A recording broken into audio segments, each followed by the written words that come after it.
সেই মেঘ গুড়গুড়ার বৃষ্টি ঝিলঝিলানি শব্দে আমাদের মন খুব খারাপ।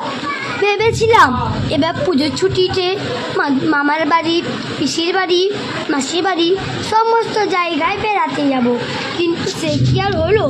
কারণ প্রকৃতি আমাদের ওপর রেগে প্রতিদিন মুষলধারে বৃষ্টি দিয়ে চলেছে। তাই আল্লাহকে বলবো, আল্লাহ এই বৃষ্টি বন্ধ করে দিন, বেড়াতে নাই বা যাই, মন ধরে খেলতে তো পারি, রাস্তায় একটু ছুটতে তো পারি, ভাই বোনকে নিয়ে মাঠে খেলতে তো পারি।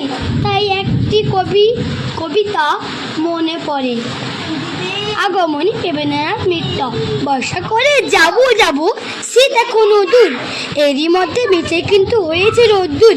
মেঘগুলো সব দূর আকাশে, পাচ্ছে না ঠিক বুঝতে, ঝরবে নাকি যাবে ওরে অন্য কোথাও খুঁজতে।